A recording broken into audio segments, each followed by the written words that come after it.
Area of electrode, और ए पूरा हो जाएगा जो दोनों साइड में क्या था, length of electrode, length of wire कह सकते हैं कि नहीं, जो यहाँ पे वायर मिलेगा, और ये तो इलेक्ट्रोड है। बाकी तो इसमें क्या भरा जाता है ये सब आप पढ़ ही चुके हैं, ठीक है। हाँ, इलेक्ट्रोलाइट। यहाँ पे रेजिस्टेंस क्या सॉल्ट में करेगा, इससे पढ़ा जाता है।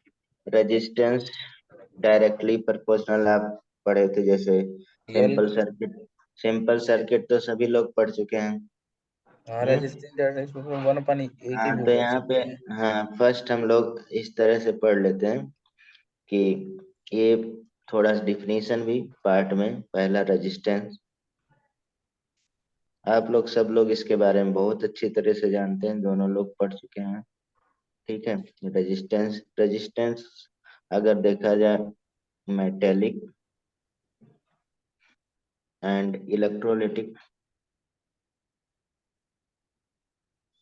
कंडक्टेंस,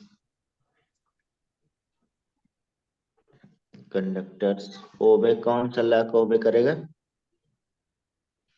बोलिए। ओबे ओम्स लॉ, ओम्स लॉ दो तरह का होता है ना, जैसे अब आप सेमी कंडक्टर पढ़े तो वो क्या होता है, नॉन ओमिक लॉ नॉन। को फॉलो करता है, ठीक है।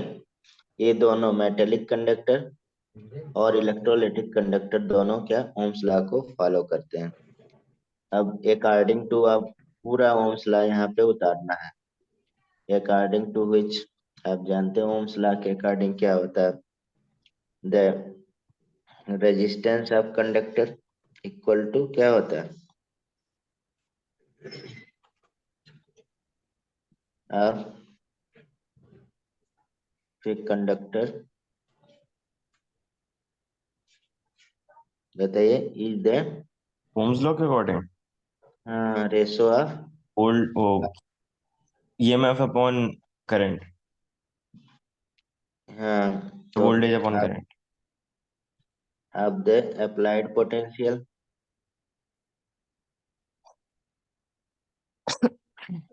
डिफरेंस, हमेशा पोटेंशियल डिफरेंस में ही रहता है, टू द करंट,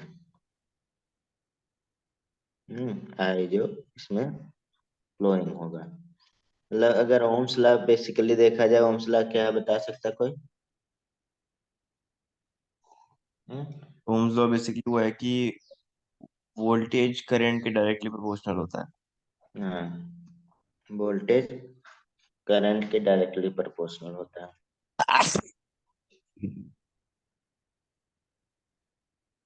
भी डायरेक्टली प्रोपोर्शनल है, एक्चुअल में ओम्स लॉ है, ठीक है। और इसमें अगर देखा जाए तो हम लोग ये प्रोपोर्शनलिटी हटाते हैं तो 1/r लगाते हैं ना, हाँ, वन अपन आर के। नहीं गलत बताया यार आर्यन, क्या? क्या चीज सर? थोड़ा सा, ये मतलब जैसे आपने एक तरह से सही बताया जैसे बुक में लिखा रहता है, लेकिन यहाँ पे जो ओम्स लॉ एक्चुअल में होता है, ठीक है, तो आई डायरेक्ट से वो क्वेश्चन आई के। आई डायरेक्टली प्रोपोर्शनल, मतलब कि वोल्ट के होता है, करंट डायरेक्टली प्रोपोर्शनल वोल्ट के होता है, एक ही ये बात होता है। है। एक ही बात नहीं, इसको आप पूछिएगा सर से, एक बात नहीं है, ऐसा मतलब क्वेश्चन। इसका मतलब तो ये हुआ ना कि अगर वोल्टेज बढ़ेगा तो करंट बढ़ेगा, करंट हाँ बढ़ेगा तो लेकिन वोल्टेज मतलब यहाँ बढ़ेगा। पे करंट, करंट जब हो रहा है तब वोल्टेज हो रहा है, समझ रहे हैं, करंट पर वोल्टेज डिपेंड कर रहा है ना, कि वोल्टेज पे सर तो करंट मतलब अगर डिपेंड। आप ऐसे करोगे तो आप जैसे रेजिस्टेंस को अगर आप कांस्टेंट बना रहे हो तो आप उसको वहां आई पे लगा दो, I R is one equal to V. Upon R करना, ये प्रोपोर्शनलिटी कांस्टेंट होता है, सर तो अगर ठीक है। आप आर वहां लगा दोगे तो एक ही बात नहीं हो जाएगी, वी इज इक्वल टू आई करोगे तो? हाँ लेकिन एक ही बात मतलब हो जाएगी, लेकिन मतलब ये थोड़ा कन्वेंशनली इनकरेक्ट माना जाता है, तो मैंने तो ठीक बचपन है। से ऐसे ही पढ़ा है कि वो पहले वी हाँ सभी लोग प्रोपोर्शनल टू ऐसे आई ही लिखते पढ़े हैं। हैं, मैं भी ऐसे पढ़ा था, ठीक है। हाँ। लेकिन मतलब एक्चुअल में मतलब करेक्ट जो है ये है, जो मतलब ओम्स ने दिया था, ठीक है। वो सब चीज सही है, कभी क्वेश्चन नहीं गलत होगा, लेकिन मतलब कि एक्चुअली में ये है, ये मैं पूछना चाह रहा था बस। आप इसको सर्च करके देखिएगा, आपको कंक्लूजन यही निकलेगा। ठीक है, जो अच्छे बुक में रहेगा। तो यहाँ पे बात वही है, B equal to I R आप लगाते हैं। ठीक है, अभी और इसको टू हमने आई यार। ऊपर ऊपर जो स्टेटमेंट बताया उसका आर अपान बी अपान आई बता दिया। ठीक है, स्टेटमेंट के अकॉर्डिंग इसको कई तरह से कर सकते हैं। आर क्या डिफाइन करें, आर का यूनिट क्या होगा, ओम होगा। आर ओम हो गया। वेलोसिटी आई करंट हो गया। ठीक है, यूनिट ओम है। चलिए, कंडक्टेंस क्या होता है,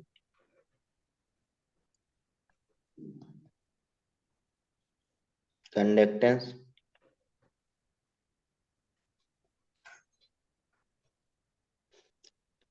बताइए।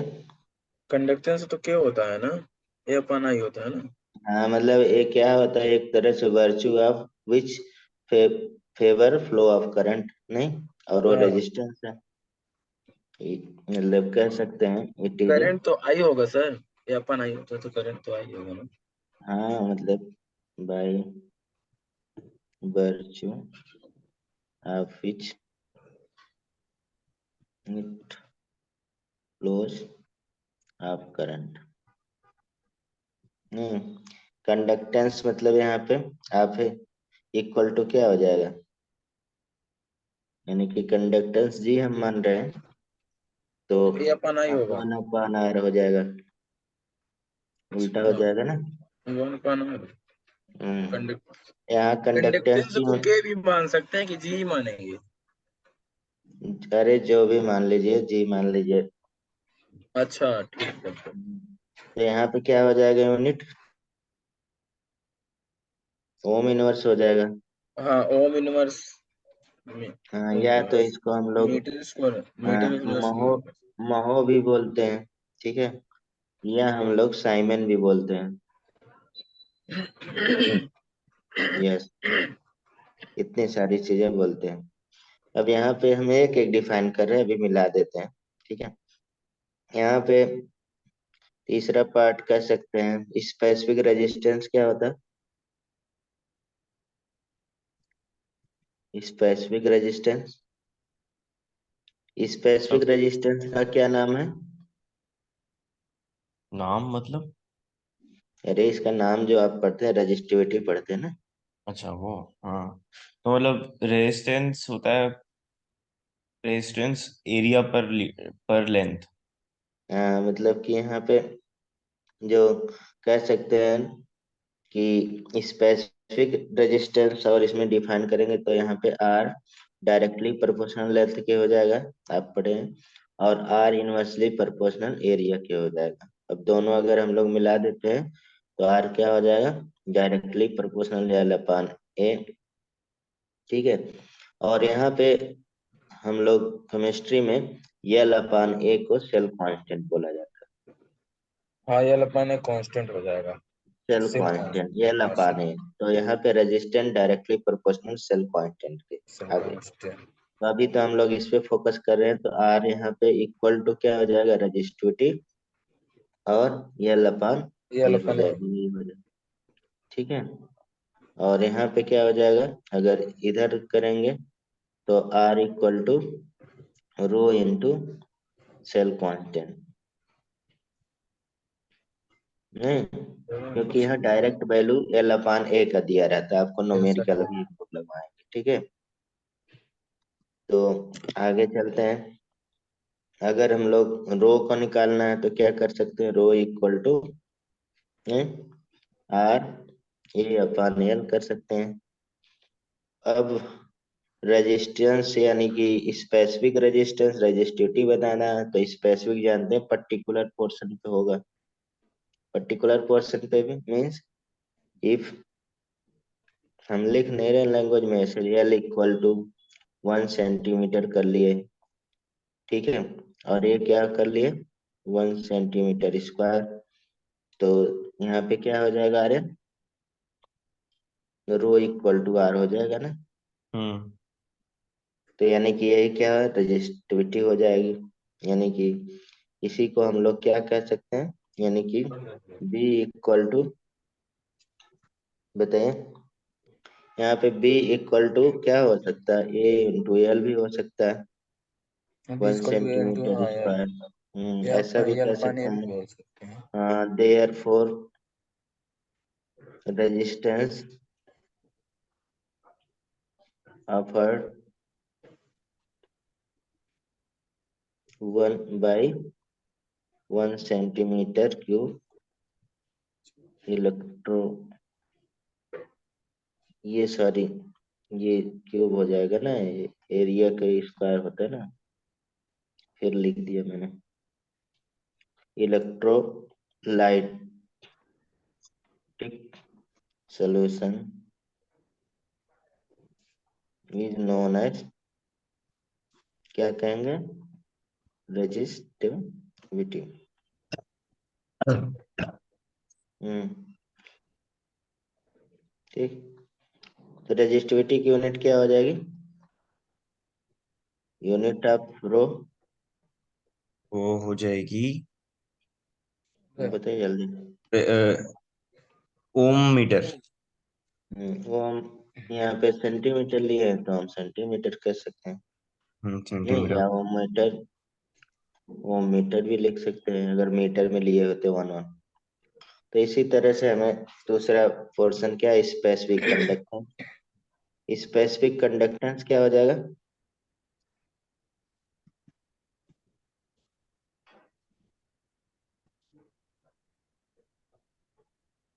यानी कि क्या हो कहेंगे जाएगा,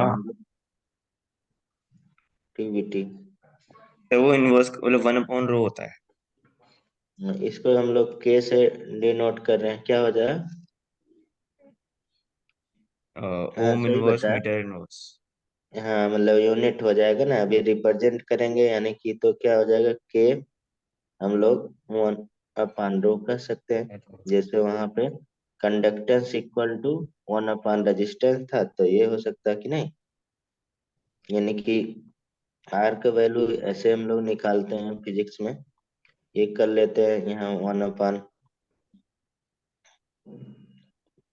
कर सकते हैं, 1/r, और L/A कर सकते हैं ना।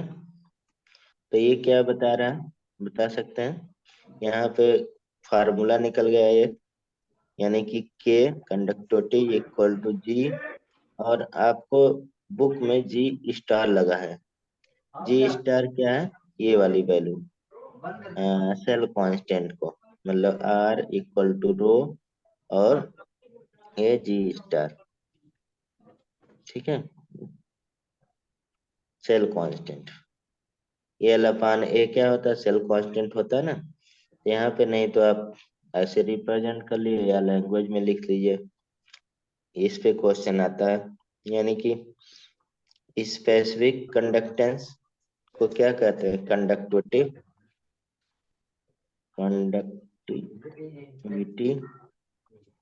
इक्वल टू जी क्या है, कंडक्टेंस, कंडक्टेंस, कंडक्टेंस, और जी स्टार क्या है, cell G, constant, cell constant. Cell constant, ठीक है, L/A, तो ये आपको फार्मूला बन गया, ठीक है। इसका यूनिट अगर देखा जाए स्पेसिफिक कंडक्टिविटी का, आप बता ही सकते हैं यूनिट ऑफ स्पेसिफिक कंडक्टिविटी,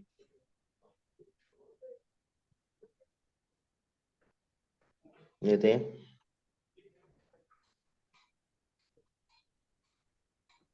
यहाँ पे जिस तरह से वहां पे हम लोग लिखा था रेजिस्टेंस का, वैसा यहाँ पे लैंग्वेज सॉल्यूशन के रिस्पेक्ट में लिख सकते हैं, specific conductivity of A solution is defined as the conductance conductance offer 1 centimetre क्या हो जाएगा, क्यूब हो जाएगा ऑफ इलेक्ट्रोलाइट सोल्यूशन। ऐसा लिखा था ना अभी हमने रेजिस्टिविटी के रिस्पेक्ट में, वही। तो यूनिट क्या हो जाएगा इसका, ओम इनवर्स और सेंटीमीटर इनवर्स हो जाएगा ना, रेजिस्टिविटी का उल्टा, या आप ओम इनवर्स और मीटर इनवर्स भी कह सकते हैं, या आप महो लिख सकते हैं, महो मीटर इनवर्स या सेंटीमीटर इनवर्स, या साइमन मीटर इनवर्स या सेंटीमीटर इनवर्स, जो भी लिखना है यहाँ पे ऊपर से कर सकते हैं। सेल कांस्टेंट की यूनिट क्या हो जाएगा, यूनिट ऑफ सेल कांस्टेंट। अरे भाई आप लोग ये सब तो बता दीजिए, यानी सेल कि जी कांस्टेंट। स्टार। हाँ, तो सेल कांस्टेंट या लपाने होता है तो सेंटीमीटर इनवर्स हो जाएगा ना, या मीटर इनवर्स हो जाएगा, नहीं। चलिए, ये तो हमें जनरल इंफॉर्मेशन पढ़ना था। यहाँ पे हमें बेसिकली पढ़ना है मोलर कंडक्टिविटी या मोलर कंडक्टेंस। ठीक है, ये क्या होता है मोलर कंडक्टिविटी या मोलर कंडक्टेंस, आगे का जो पार्ट है। ठीक है, यानी कि मोलर कंडक्टिविटी, या इसी को मोलर कंडक्टेंस भी कर सकते हैं, कंडक्टेंस निकालने के लिए। ठीक है, मोलर कंडक्टिविटी क्या हो गया, आप इसको रिप्रेजेंट करेंगे, ऐसे रिप्रेजेंट करते हैं आपके बुक में। ठीक है, कोई कोई लेमडा एम भी रिप्रेजेंट करते हैं, कोई कोई इसको म्यू भी रिप्रेजेंट करते हैं। ठीक है, यानी लैम्डा कि एम इक्वल टू के सी कर सकते हैं ना। हाँ अभी आता है, तो ये कोई भी इसमें रिप्रेजेंट कर सकते हैं। तो इसको डिफाइन कैसे करेंगे, इ- मतलब it is defined as the conductance of all the ion produce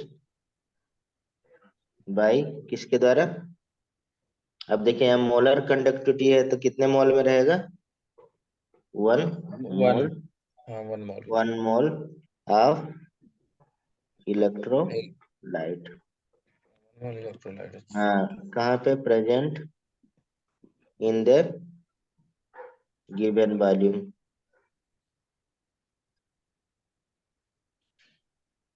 of solution. ये तो हो गया, यानी कि मोलर कंडक्टिविटी आप रिप्रेजेंट कर सकते हैं यहाँ पे, एम इक्वल टू के। के यहाँ पे देखिए कांस्टेंट नहीं है, वही कंडक्टिविटी थोड़ा सा तिरछा लिखा जाता है, ऐसे कंडक्टिविटी हो वही जाएगा करके, हाँ, और C value. Conductivity into B, ये हाँ फार्मूला बन गया। V, V V. ये आप लोग बुक में यहाँ पे वॉल्यूम क्या है, solution contain 1 mole of electrolyte. ठीक है, एम क्या होता है, एम की यूनिट क्या होता है, मोल पर लीटर, आप जानते हैं, कंसंट्रेशन होता है, कंसंट्रेशन ऑफ द सोल्यूशन होता है मोलर। तो यहाँ पे देखा जाए बी क्या है, यानी कि अभी हमने ऊपर लिखा था वॉल्यूम, हाँ volume we of solution, volume of solution. Solution containing 1 mole of electrolyte. तो यहाँ पे ऊपर जो हम लोग मोलर कंडक्टेंस लिए हैं वो किस में लिए हैं, ये वॉल्यूम, ये वाली वॉल्यूम, ये वाला फार्मूला लिए हैं किसमें कह सकते हैं कि लीटर में लिए हैं। तो नीचे अगर हम लोग थोड़ा चेंज कर दिया जाए तो एक्चुअल में जो हम लोग आगे फार्मूला लगाएंगे, के इंटू 1000 अपन क्या हो जाएगा, एम हो जाएगा, आप याद करते हैं। ठीक है, ये आ गया। यहाँ पे यूनिट आती है मोलर कंडक्टेंस, ये मोलर कंडक्टेंस है। ठीक है। मोलर कंडक्टेंस की यूनिट क्या होगी, या ओम इनवर्स, याद रहना चाहिए, यूनिट ही कई बार पूछा गया, सेंटीमीटर स्क्वायर और मोल इनवर्स। बाकी आप महो वगैरह में ओम इनवर्स की जगह पे लिख सकते हैं, ठीक है। तो दूसरा यहाँ पे अगर मोलर कंडक्टिविटी की बात कर लिए तो आपको केवल मोलर कंडक्टिविटी है, लेकिन हम लोग इक्विवेलेंट भी चीजें पढ़ चुके हैं, तो इक्विवेलेंट कंडक्टिविटी भी हम लोग यहाँ पे पढ़ ले रहे हैं, ठीक है। समझ रहे हैं, क्योंकि हम लोग वॉल्यूमेट्रिक एनालिसिस पढ़ लिए हैं, तो कोई क्वेश्चन मिल जाए तो आप कर सकते हैं। तो equivalent conductivity,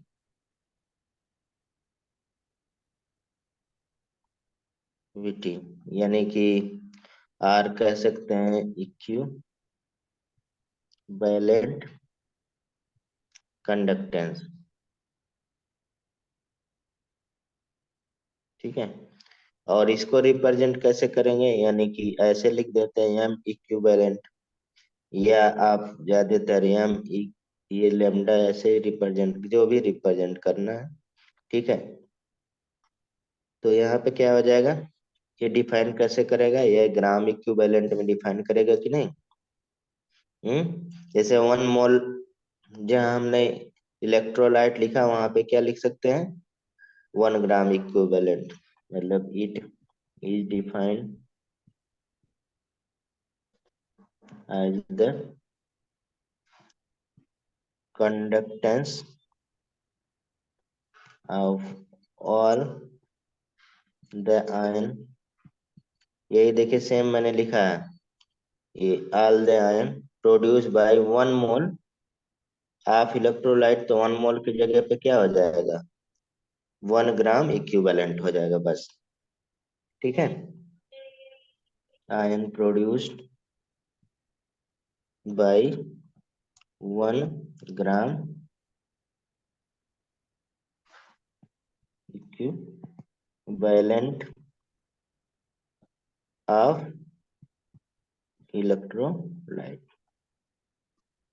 in the given volume of solution।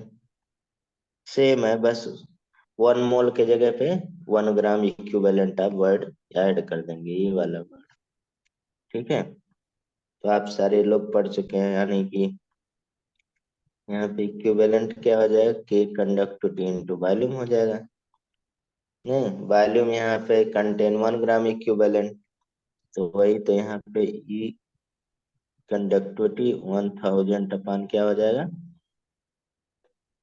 Normality के हो जाएगा कि नहीं, वहां मोलरिटी के था, यहाँ नॉर्मलिटी के हो जाएगा, नॉर्मलिटी ही तो होता है। यूनिट क्या हो जाएगा, बता सकते हैं, ओम इनवर्स, सेंटीमीटर स्क्वायर और इक्विवेलेंट -1 कह सकते हैं। देखिए वहां पे मोल -1 था, ये वाला, इसी की जगह पे इक्विवेलेंट -1 लिख दिए, ये वाला, ठीक है। समझ रहे हैं ना। अच्छा। हाँ, इसमें कोई दिक्कत नहीं होना चाहिए। अब रिलेशन हम लोग थोड़ा सा कर लेते हैं, जब पढ़ ही लिए हैं, केवल हमें मोलर कंडक्टिविटी है भाई यहाँ पे आपको, बस हम लोग वॉल्यूमेट्रिक पढ़ चुके हैं, इसलिए यहाँ पे मैं इसी को डिराइव कर दे रहा हूँ, कहीं पे आ गया तो आप कर लीजिएगा। यहाँ पे दोनों में रिलेशन, तो आप दोनों का फार्मूला रख दीजिए, रिलेशनशिप आ जाएगा। मेन फार्मूला एम के इंटू 1000 अपान क्या हो जाएगा, मोलरिटी, ये मोलर कंडक्टेंस का है, और कह सकते हैं एंड इक्विवेलेंट कंडक्टेंस का क्या फार्मूला, के 1000 अपान क्या है, बोलिए, नॉर्मलिटी है। एन, हाँ ना। तो यहाँ पे रिलेशन आप पढ़ चुके हैं क्या, नॉर्मलिटी इक्वल टू बता सकते हैं एक्स इंटू मोलरिटी, पढ़ चुके हैं ना, हाँ, याद है ना। एक्स क्या, उसमें सब बैलेंसी फैक्टर है, इनमें से कौन सा एक्स डॉक्यूमेंट? वैलेंसी फैक्टर है ना, पढ़ चुके हैं ना डिटेल में। हाँ जी सर। भाई बोल दिया करिए, नहीं तो लगेगा हम पढ़ाया नहीं। चलिए एक दो क्वेश्चन इस पे लगाते हैं, फिर आगे फैक्टर अफेक्टिंग इलेक्ट्रोलाइटिक कंडक्टर हम पढ़ते हैं, ठीक है। इस पे क्वेश्चन आपको सॉल्व करना। The resistance of a one normal solution of salt is 50 ohm. Calculate the equivalent conductance of the solution if the two platinum PT electrode in solution are 2.1 centimeter apart. ए जुड़ा हुआ है apart and each having an area of 4.2 centimetre square. ठीक है, लगाइए जल्दी जल्दी से question देख लीजिए।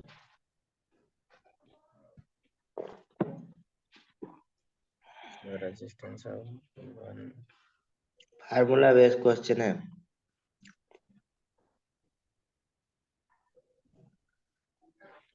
अच्छा, वन नॉर्मल दिया है, सारे वैल्यू निकाल लीजिए।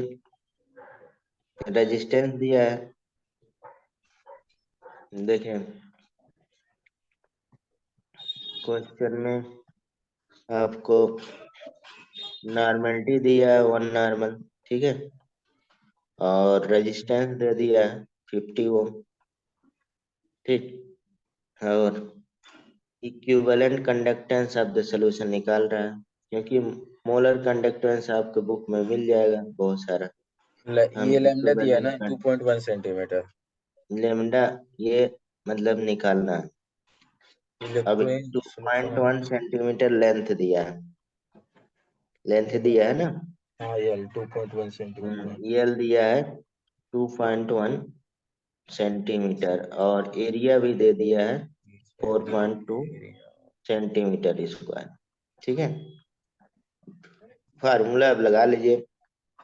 अब हमें के निकालना पड़ेगा, मोलर कंडक्टिविटी बस। के का फार्मूला भी थोड़ी देर पहले आपने पढ़ा था।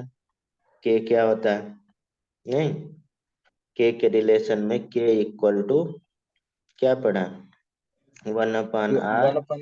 और L/A पढ़ा था ना। बस यही लगा देना है, 1/r मतलब 50, ठीक है, और यहाँ 2.1/4.2, तो ये 2 टाइम्स कट गया, ठीक है। कितना हो गया, 1/100 हो गया। के की वैल्यू 1/100, अब फार्मूला लगा दीजिए। ये ये लेमडा के रिस्पेक्ट में लिखा है तो हम लेमडा ही लिख रहे हैं। लेमडा इक्विवेलेंट इक्वल टू के इंटू 1000 अपॉन नॉर्मलिटी। कितना आ गया आंसर, के की वैल्यू 1/100 इंटू 1/1000 है, सॉरी के का वैल्यू 1/50 है सर। 1000 है, नहीं तो ये कट जाएगा 2 1/100। जीरो से, तो नॉर्मलिटी 1 कितना आ गया आंसर, 10 10 मतलब कि 10 ओम ओम हो गया। पर सेंटीमीटर स्क्वायर इक्विवेलेंट इनवर्स, ठीक है। यूनिट जरूर लिखना है यहाँ पे, ठीक, ठीक। हो गया ना। हाँ हम्म, चलिए दूसरा भी आप लोग लगाए नहीं, दूसरा देते हैं इसी से related. Which of the following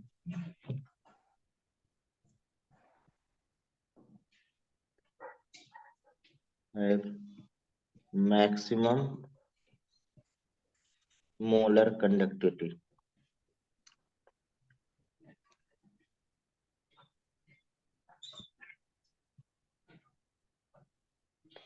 maximum molar conductivity first यानी कि 0.08 em solution and its specific conductivity specific conductivity को क्या बोलते हैं? कंडक्टिविटी बोलते हैं ना। Specific conductivity. वैसे स्पेसिफिक कंडक्टेंस लिखना था लेकिन लिख दिए। चलिए, बात समझ में आनी चाहिए। -2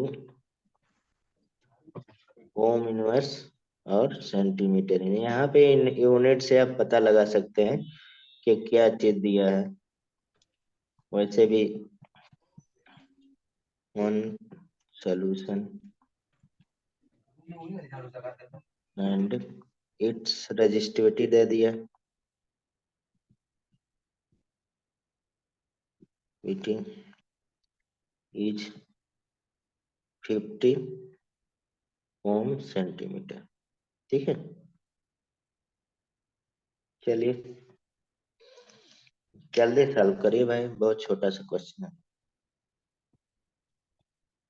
देखिए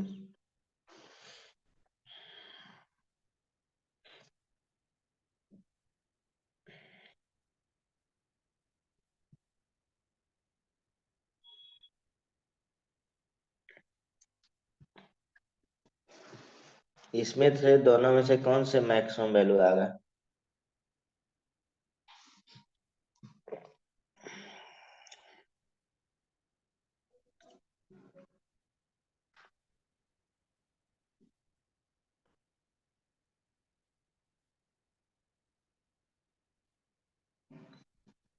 भाई आप लोग बहुत टाइम लगाते हैं। अब तो 1 सेकंड भी बोलना बंद कर दिए।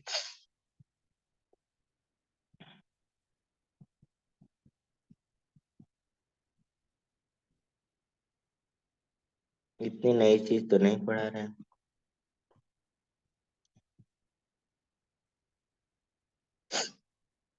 कितना दिया? 0.8।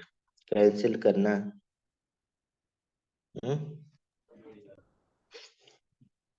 कैंसिल करिए इसको।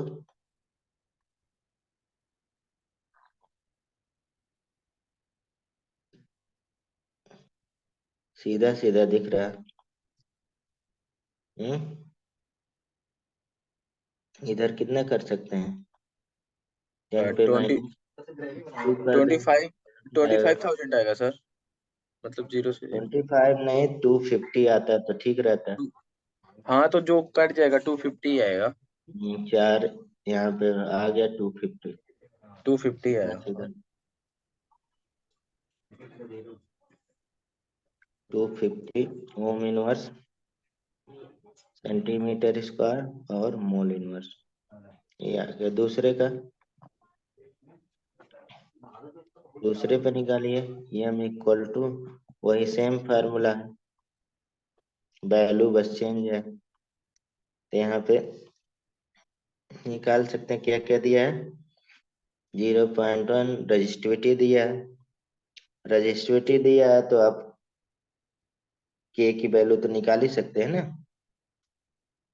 हाँ, भाई निकाल। रजिस्टिविटी दिया रो, तो 1 रेजिस्टेंस दिया है तो रजिस्टिविटी शायद, सॉरी, इसमें कंडक्टिविटी निकाल सकते हैं। रजिस्टिविटी दिया है तो यहाँ पे कंडक्टिविटी क्या हो जाएगा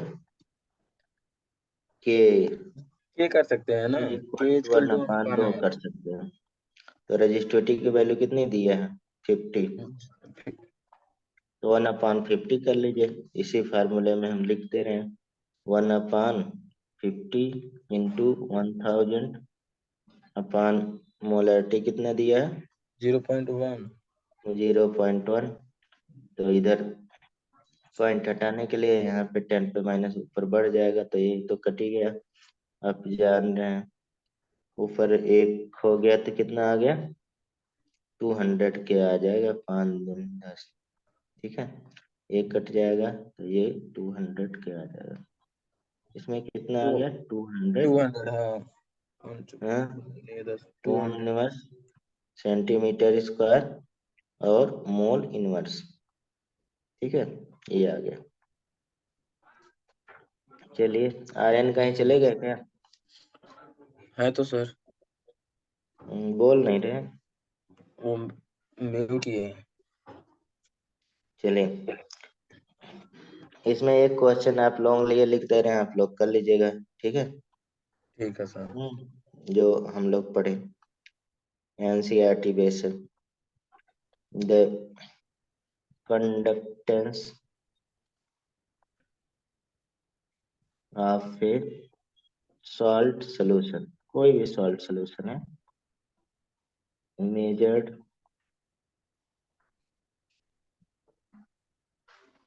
measured by two parallel electrode of area 100 centimetre square separated by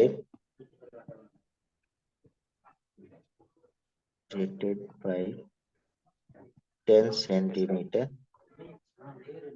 was found to be 0.0001 ohm inverse। ठीक है, if volume enclosed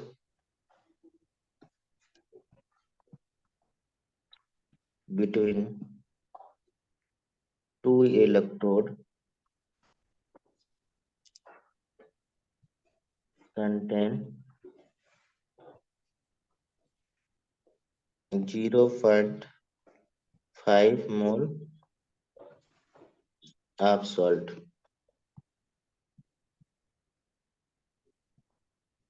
what the molar conductivity। किसमें निकालना है, वही unit of salt at same concentration, ये निकालना है। ठीक है, इसमें पूरा क्वेश्चन ये आप लोग करिएगा, भेज देंगे। ठीक है, अब अभी हम करना लोग है आते सर? हैं, नहीं बाद में करिएगा, फार्मूला जो पढ़े उसी में यूज है सारा। अब हम लोग पढ़ना फैक्टर अफेक्टिंग इलेक्ट्रोलाइटिक कंडक्टर। ठीक है, कौन कौन से फैक्टर इफेक्ट करते बता सकते हैं? तो फैक्टर अफेक्टिंग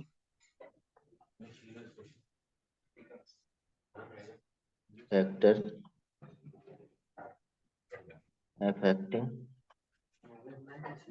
इलेक्ट्रोलाइटिक, यहाँ पे आपको रिलेट कर सकते हैं फैक्टर अफेक्टिंग मेटेलिक कंडक्टेंस, जो आप फिजिक्स में पढ़े हैं। यहाँ पे हमें इलेक्ट्रोलाइटिक पढ़ रहे थे, इलेक्ट्रोलाइटिक पे। तो फर्स्ट है, कह सकते हैं inter ionic attraction. Inter ionic attraction मतलब आयंस के बीच में जो अट्रैक्शन होगा वो भी करेगा। यानी कि अगर हमारे पास inter ionic attraction between solute is more than concentration, conductance will क्या हो जाएगा, लेस हो जाएगा। यानी कि कंडक्टेंस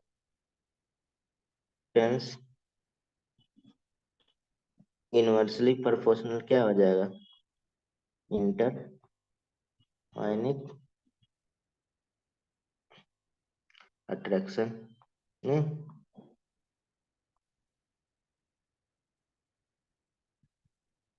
इंटर आयनिक अट्रैक्शन बढ़ेगा तो कंडक्टेंस कम हो जाएगा ना, क्योंकि फ्लो ऑफ आयन की स्पीड क्या हो गई, कम हो गई।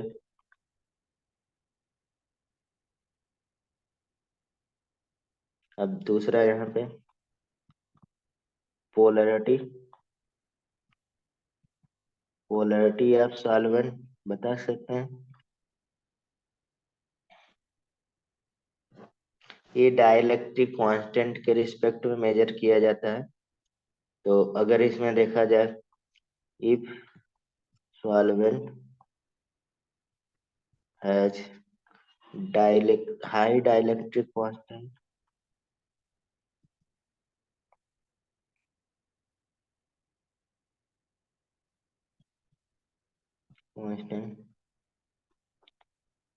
देन क्या हो जाएगा, आयनाइजेशन क्या होगा, एंड कंडक्टेंस भी। जब आयनाइजेशन इंक्रीज होगा तो कंडक्टेंस तो इंक्रीज होना ही ना। ये बंद हो गया था सर मेरा 1 सेकंड के लिए। हायर आप पोलैरिटी बोले सर। मतलब डाई इलेक्ट्रिक कांस्टेंट के डायरेक्टली प्रोपोर्शनल होता है। तीसरा आगे कुछ और कर फैक्टर देवा दिए क्या सर?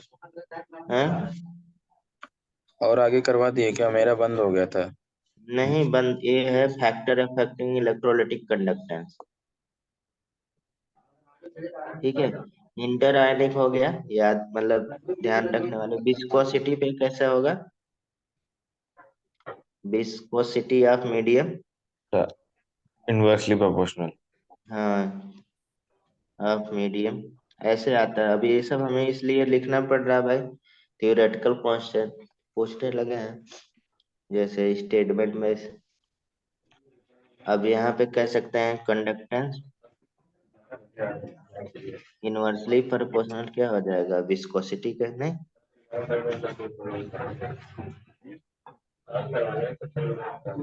आप नोट कर लीजिए।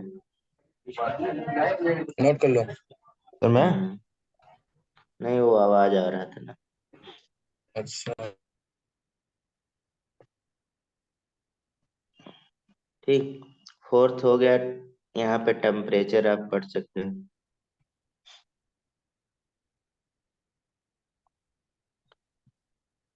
अब टेम्परेचर पे क्या होगा, यानी कि at at the temperature of electrolyte solution increase होगा, कंडक्टेंस क्या होगा, इंक्रीज होगा, because kinetic energy of the ions क्या होगा, इंक्रीज होगा। ये पूरा हमें अच्छे से पढ़ना है, ठीक है।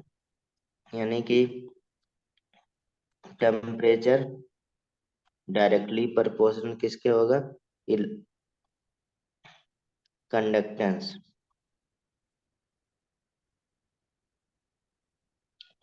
Because because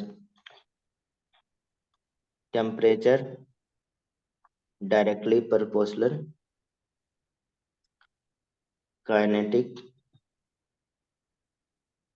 energy of ions. ठीक है, आयंस की काइनेटिक एनर्जी क्या होगी, इंक्रीज होगी, तो यहाँ पे इंक्रीज होगा। ठीक है,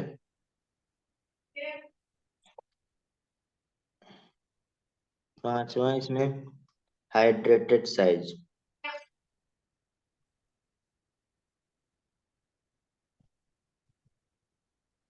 यानी कि हाइड्रेटेड साइज यानी कि due to hydration of ion conductance क्या होगा, डिक्रीज होगा, साइज बढ़ेगी तो ड्यू टू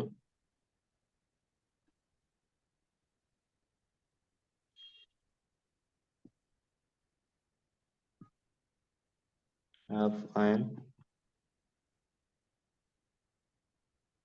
कंडक्टेंस डिक्रीज। और हमें डिटेल में पढ़ना है सिक्स वाला, जो डाइल्यूशन, इसे हमें प्रूव करना है आगे चल। डाइल्यूशन इसलिए हमने नीचे लिखा। अब डाइल्यूशन यानी इंक्रीजिंग द डाइल्यूशन कंडक्टेंस क्या होगा, इंक्रीज होगा। ठीक है। अब दो तरह के हमारे पास चीजें आ जाएंगी ना, एक स्ट्रांग इलेक्ट्रोलाइट और एक वीक इलेक्ट्रोलाइट के लिए। ठीक है, तो अलग अलग इसमें आएगा। तो यहाँ पे कह सकते हैं जी, यानी कि कंडक्टेंस, कंडक्टेंस को जी से डिनोट करते थे ना, डायरेक्टली प्रोपोर्शनल डाइल्यूशन। ठीक। अब आप बोल सकते हैं स्ट्रॉन्ग इलेक्ट्रोलाइट में क्यों ऐसा हो रहा है, उसी को हम लोग आगे प्रूव करेंगे। ठीक है, तो यहाँ पे determination of molar conductance of electrolyte eight infinite dilution, यानी कि कह सकते हैं इनफाइनाइट डाइल्यूशन कौन सा होता है, बता सकते हैं? मतलब दो तरह के यहाँ पे डाइल्यूशन की बात अब हम लोग करेंगे। जैसे कि मान लीजिए इनफाइनाइट डाइल्यूशन हो गया तो 100% आयनाइजेशन हो गया। दो, जैसे इलेक्ट्रोलाइट हमने पढ़ा था, इलेक्ट्रोलाइट, दो तरह के इलेक्ट्रोलाइट होते हैं ना, एक क्या है,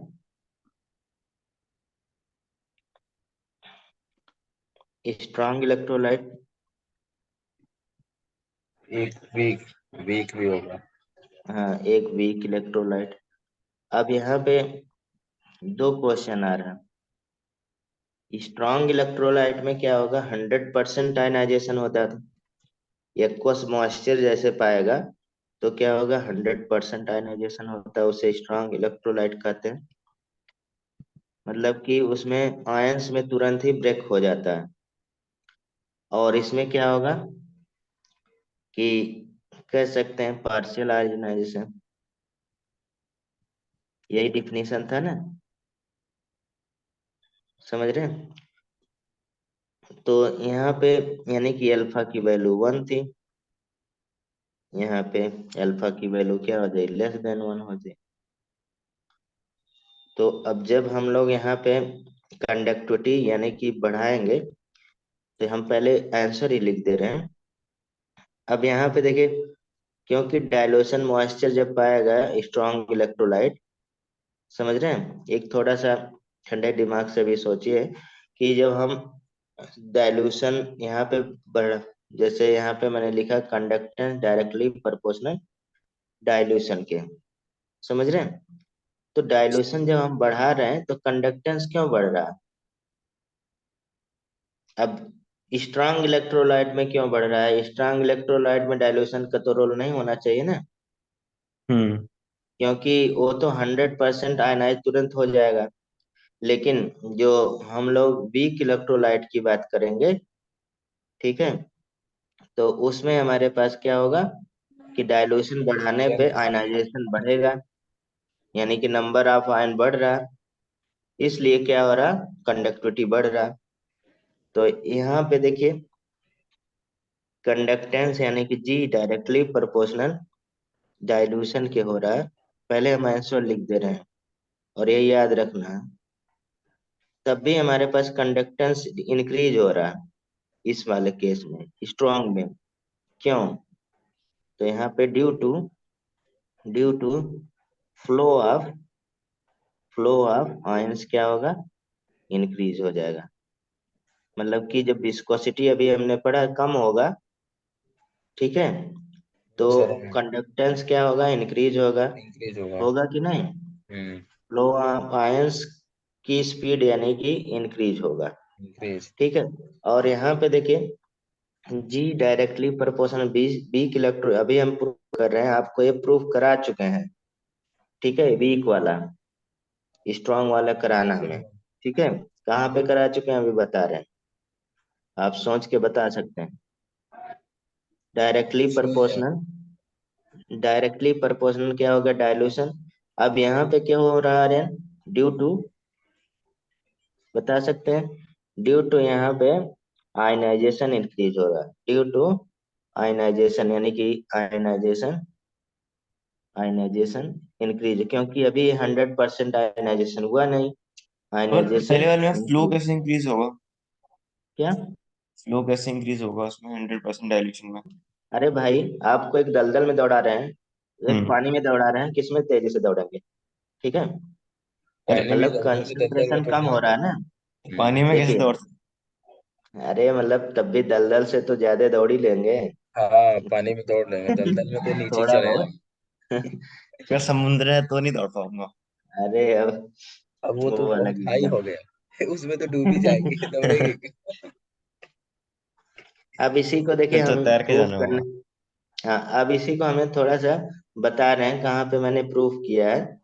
ठीक है, ये दोनों को कंपैरेटिवली बता रहे हैं। ठीक है, इस पे ग्राफ भी आता है, ग्राफ भी बना, मिक्स ग्राफ बना, हम अलग अलग बताते हैं फिर मिक्स भी करेंगे। अब ए वाला देखिए, आप कहाँ पढ़े हैं? इधर वाला वीक वाला। वीक वाला जब ओसवाल्ड डाइल्यूशन ला पढ़े थे। पोस्ट वर्ल्ड उसमें पढ़े थे ना। अरे वो डाइल्यूशन ला पढ़ा था ना, ओसवाल्ड डाइल्यूशन ला। ऐसा यानी रहा। कि वीक इलेक्ट्रोलाइट कोई भी है, मान लीजिए C3CO, Na ले लिया। ठीक है, या तो क्या हो जाता है यहाँ पे? CH3CO negative plus Na positive, salt का ले रहे हैं। ठीक, तो यहाँ पे आप मान लीजिए इनिशियल कंसंट्रेशन C मानते हैं। ठीक है, 0 0। अब आयनाइजेशन कंसंट्रेशन क्या हो जाएगा? C1 - अल्फा लेके चले थे नहीं, तो यहाँ पे क्या हो जाएगा? सी अल्फा ऐसे किए थे ना, तो के इक्विलिब्रियम आ जाता था।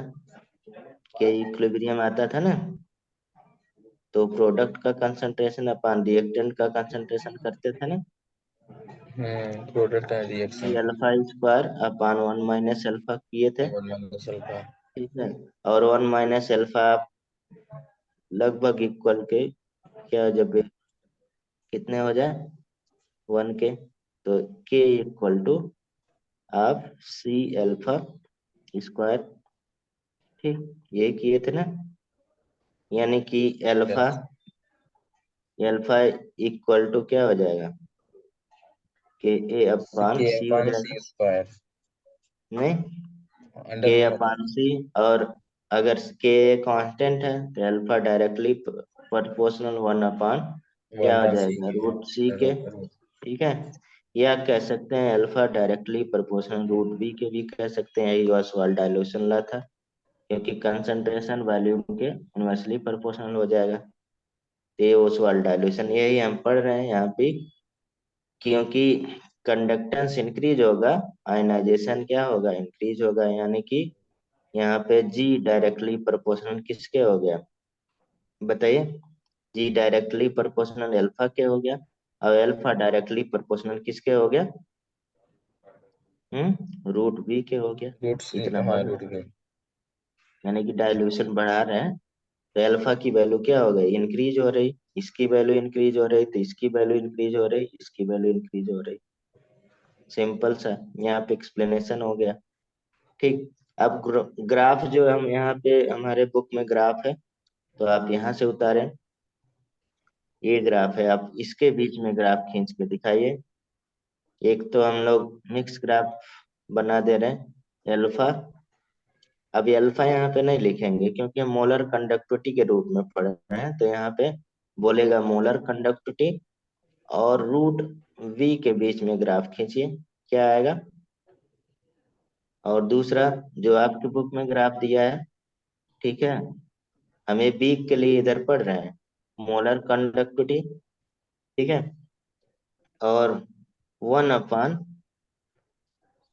किसके? 1 नहीं करें, नहीं तो वही आ जाएगा √C के बीच में। यह आपके बुक में ऐसा लिखा है, C 1/2 बात एक ही है। खींचिए, क्या आएगा बताइए? यहाँ पे देखिए हाँ डायरेक्टली डिपेंड कर रहा है, तो डायरेक्टली यानी कि स्ट्रेट लाइन ग्राफ हो गया। हाँ। यानी कि जैसे जैसे हम डाइल्यूशन बढ़ा रहे हैं, आयनाइजेशन बढ़ रहा है, तो कंडक्टिविटी बढ़ रहा है वीक इलेक्ट्रोलाइट का। ठीक है, और इसमें क्या हो जाएगा? क्योंकि अल्फा और सी क्या है? कांस्टेंट है इस ग्राफ में। तो एक्स वाई जब कांस्टेंट होता है तो कौन सा ग्राफ आता है? रेक्टेंगुलर हाइपरबोला नहीं, हाँ रेक्टेंगुलर कर सकते हैं। रेक्टेंगुलर तो फिर हाइपरबोला। भाई आप लोग ग्राफ नहीं बना पाते क्या? तो आपका ऐसा आ जाएगा।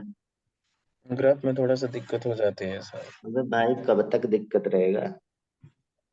ये हो जाएगा, ठीक है। ये वीक इलेक्ट्रोलाइट का है।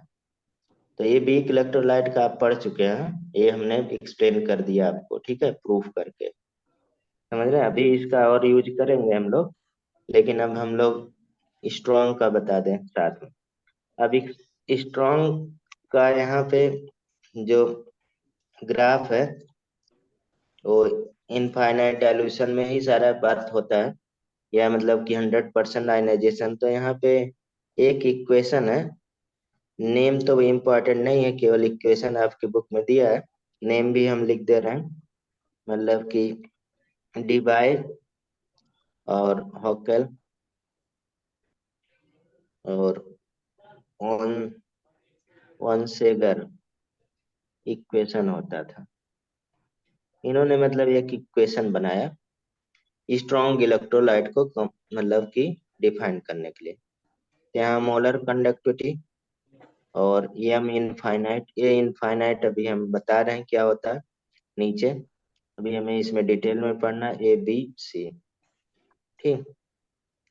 इसका ये इक्वेशन आपको याद रखना है, ये इनका इक्वेशन है। अब आप देख सकते हैं यहाँ पे वेयर, लेकिन ये इक्वेशन किसके लिए? Only for strong electrolyte. Strong electrolyte वाले पोर्शन में हम कर रहे हैं only for strong electrolyte. Weak का तो हमने पढ़ लिया ना, ये इधर वाला जो लाइन है, समझ रहे हैं, इधर वाला, और पहले भी हम पढ़ चुके हैं। एम क्या है? एम क्या है? अबे एम भाई मोल। पढ़ते हैं। मोलर कंडक्टेंस एट कंसंट्रेशन, सी कह सकते हैं। ये यहाँ पे दो एम लिए हैं, तो molar molar. Conductance, molar conductance ही तो पढ़ रहे हैं। यस हाँ सर। मोलर तो इस कंडक्टेंस। साइन को क्या कहेंगे जो उल्टा सा वी लिखा है आपने? क्या? इस साइन को क्या कहेंगे जो उल्टा वी लिखा है आपने यहीं पे? मोलर कंडक्टिव, मोलर जैसे भाई कंडक्टेंस। इसको ऐसे मोलर कंडक्टेंस ही बोलते हैं। अच्छा, कुछ साइन इसमें नहीं है? साइन का नाम नहीं, कुछ नहीं है। अच्छा वो शो के लिए है। ठीक है हाँ मैं तो सो सिंपल। ठीक। हाँ एट कंसंट्रेशन सी, ठीक। दूसरा यहाँ पे वर्ड आ रहा है, देखिए, इसको यहीं पे बता दे रहे हैं। एक हम लोग इनफाइनाइट लगा दे रहे हैं, ये लिख दे रहे हैं, इसका मीनिंग क्या होगा? इनफाइनल है तो ये तो है ना, तो मोलर बताइए। क्या मोलर कंडक्टेंस, है? Molar conductance at infinite dilution. Infinite dilution. अच्छा आगे अभी हम लोग चल के, या कभी कभी कोई हम्म, कोई इसी के जगह पे ऐसा लिख देता है, ठीक है। ऐसा जीरो, तो इसका मीनिंग ये सेम है, एक ही चीज है। इसका मीनिंग क्या हो जाएगा? Molar conductance at zero concentration. मतलब जीरो कंसंट्रेशन मतलब इनफाइनाइट डाइल्यूशन हुआ होगा तभी जीरो कंसंट्रेशन हुआ होगा। तो दोनों एक ही चीज है, चाहे आप यहाँ पे नॉट लिखिए या इनफाइनाइट लिखिए, इसमें कंफ्यूजन नहीं होना चाहिए। इसी में कंफ्यूज होकर बच्चे कभी कभी बुक में जीरो लिख देते हैं, कभी कभी इनफाइनाइट, दोनों बात एक ही है, ठीक है। आर के रूप में यूज कर सकते हैं, ठीक। बस यहाँ पे है इनफाइनाइट डाइल्यूशन, इनफाइनाइट डाइल्यूशन होगा तो कंसंट्रेशन क्या हो जाएगा? जीरो हो जाएगा। तो यहाँ पे नॉट लिखिए। या बी क्या है? बी आप जान ही रहे हैं, कोई कांस्टेंट है, बस क्या है, रिप्रेजेंट करने के लिए कांस्टेंट है, and it's value value is same for a particular type of electrolyte,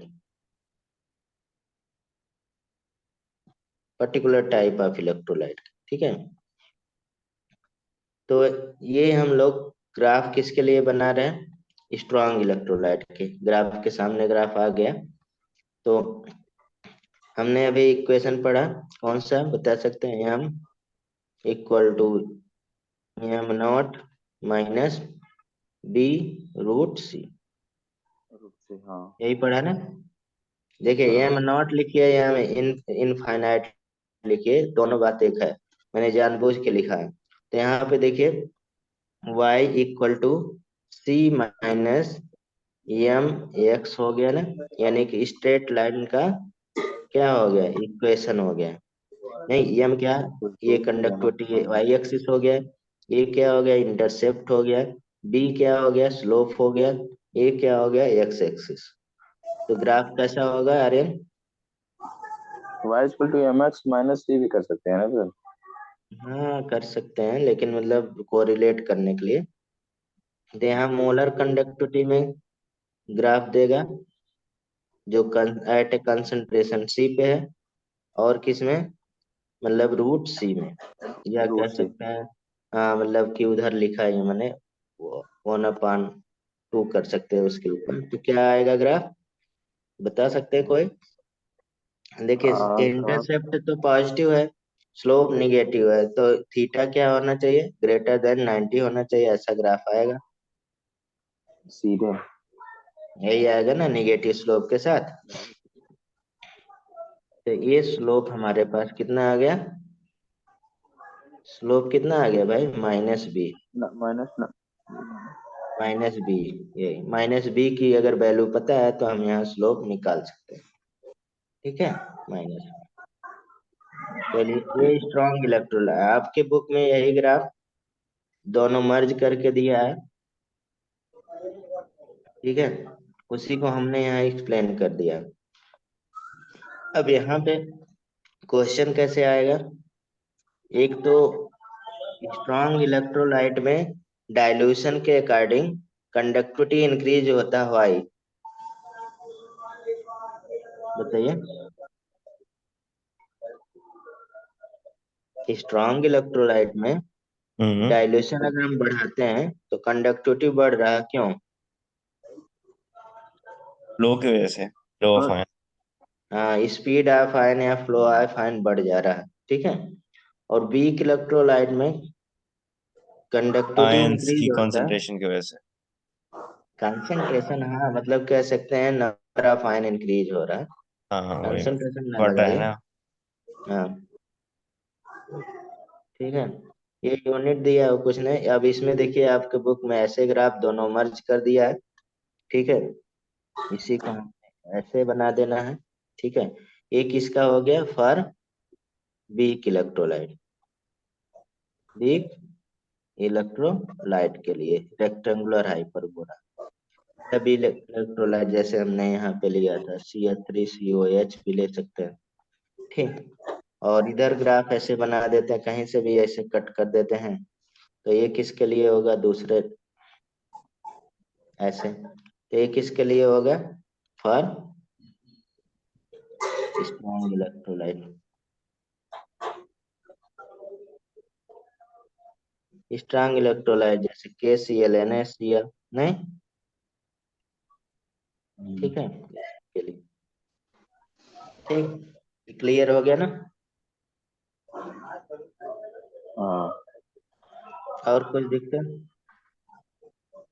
नहीं, दिक्कत है ना। नहीं सर। हाँ अब देखिए इसके बाद हमें पढ़ना है कोलर्स लॉ, यहाँ से क्वेश्चन आता है हमेशा कोलर्स लॉ से, ठीक है, समझ रहे हैं कोलर्स लॉ। और इसका क्वेश्चन बस एडिशन सब्ट्रैक्शन रहता है, तो ये भी एक तरह से यहाँ पे इंडिपेंडेंट माइग्रेशन ऑफ आयन के रिस्पेक्ट में होता है कोलर्स लॉ। तो हमें इस लॉ के बारे में बहुत ज्यादा नहीं करना है, केवल क्या करना है, हमें क्वेश्चन यहाँ पे न्यूमेरिकल लगाने हैं, ठीक है। कोलर्स लॉ। कोलर का मतलब कुछ लैम्डा नहीं है। अच्छा ठीक है ठीक है। हाँ, और फार्मूला भी नहीं याद रखना है जो आप याद कर रहे हैं, बस क्वेश्चन लगाना है। फार्मूला याद करेंगे तो लगा नहीं पाएंगे।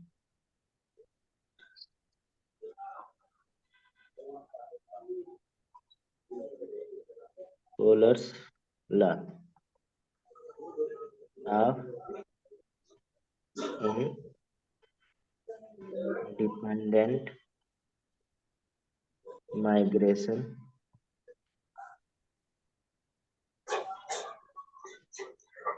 Of ion, independent migration of ion के लिए होता है। मतलब कि थोड़ा सा हम लिख दे रहे हैं, ज्यादा नहीं, ठीक है। तो eight infinite dilution, infinite dilution के जगह पे क्या लिख सकते हैं आर्यन? जीरो कंसंट्रेशन डाइल्यूशन, नहीं, Yes, sir. Infinite dilution when association of electrolyte, या sorry when dissociation, dissociation of electrolyte is complete, complete हो जाएगा। ईच आयन क्या होगा? Ion make a definite contribution towards equivalent conductivity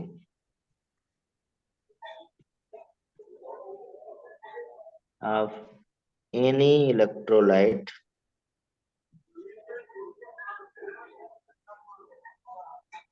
irrespective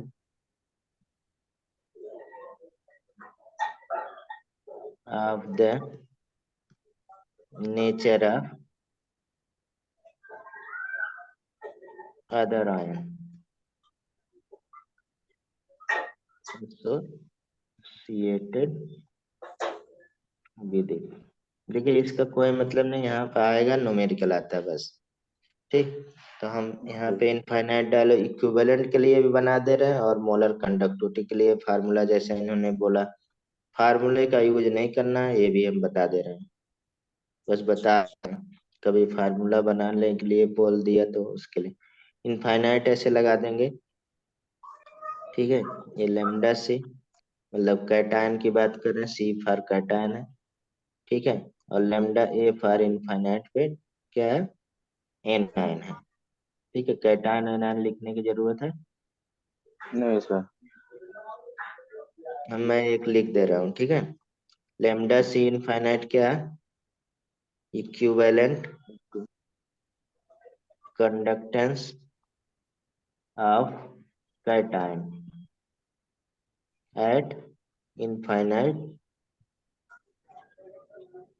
dilution. ऐसे similarly ए के लिए हो जाएगा, उसको हम नहीं लिख रहे हैं, ठीक है, आप समझ जाएंगे।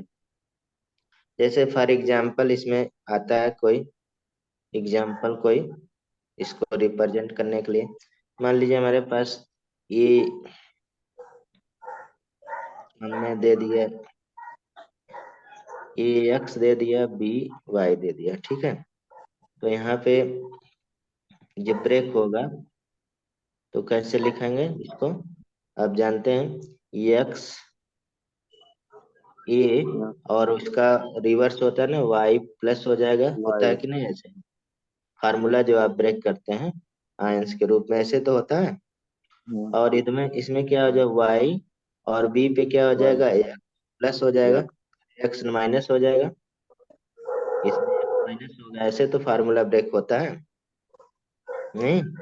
एक्स माइनस हाँ। और टर्म ऑफ अगर हम लोग molar conductance of the cation वगैरह लिखते हैं तो यानी कि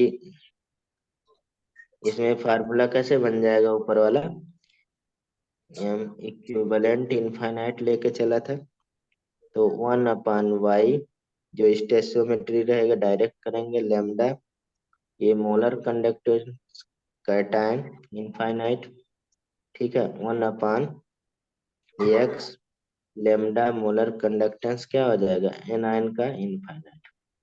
ये इन टर्म ऑफ किसके है, मोलर कंडक्टेंस ऑफ कैटायन और anion, in term of molar conductance of cation and anion. फिर से हम बोल रहे हैं, फार्मूला याद करने की कोशिश मत करिए, बस हम बता रहे हैं, ठीक है। अच्छा। हाँ, इसमें देखिए, अगर हम लोग केवल मोलर इक्विवेलेंट के रूप में लिखा है, इक्विवेलेंट कंडक्टेंस की बात किए थे, और एक्स वाई आप दे चार्ज अनकैटायन है, आप जान ही रहे हैं।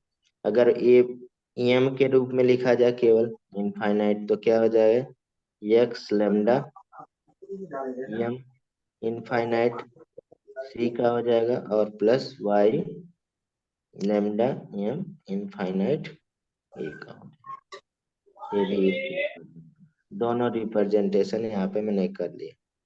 और एक्स वाई जानते हैं स्टेशियोमेट्रिक कोफिशिएंट है, ठीक है। तो ये कोलर्स लॉ होता है, इसको फार्मूला कोई नहीं याद करेगा, हम लोग डायरेक्ट क्वेश्चन लगाते हैं। क्वेश्चन करेंगे तो आपको यहाँ पे आंसर निकालने आ जाए, ठीक। कोई क्वेश्चन ले लेते हैं, 2 क्वेश्चन हम लगाएंगे, एक आप लगाएंगे एक हम, ठीक है। कैलकुलेट, कैलकुलेट केवल एनालिटिकल मेथड से बस, of oxalic acid given that, ठीक है। क्या क्या दिया है, एक दिया है मोलर इक्विवेलेंट दे दिया है आपको इनफाइनाइट, किसका, Na2C2O4, ठीक है, कितना 400 ओम इनवर्स और सेंटीमीटर स्क्वायर इक्विवेलेंट के रूप में, इसकी यूनिट। दूसरा एम इनफाइनाइट H2SO4 दिया है, इसकी यूनिट कितना 700 ohm inverse centimetre square equivalent की, ये वैल्यू दे दिया। दूसरा एम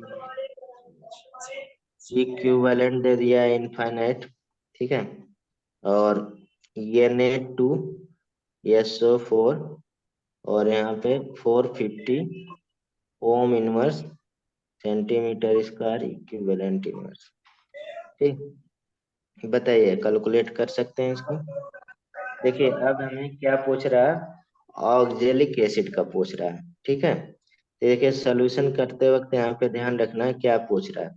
जैसे अब देखिए ऑक्जेलिक पूछ रहा है, तो ऑक्जेलिक का फार्मूला क्या होता है आप बता सकते हैं, मोलर कंडक्टिविटी इनफाइनाइट H2 और C2O4, हम ये भी नहीं लिखेंगे अपने क्वेश्चन लगाते वक्त, ठीक है, क्योंकि बार बार लिखने में हमें टाइम लगेगा, तो इसको नहीं लिखेंगे, ठीक। अब बताइए इसमें से कैसे फार्मूला बन जाएगा, ठीक। देखिए हम क्या कर दे रहे हैं, यहाँ पे Na2C2O4 और प्लस H2SO4 और माइनस क्या कर दे रहे हैं Na2SO4, तो हमारे पास क्या आ जा रहा है H2C2O4, देखिए ये Na से क्या Na कैंसिल हो गया, SO4 से ये कैंसिल हो गया, तो हमारे पास ये फार्मूला आ रहा है ना, समझ रहे हैं ना।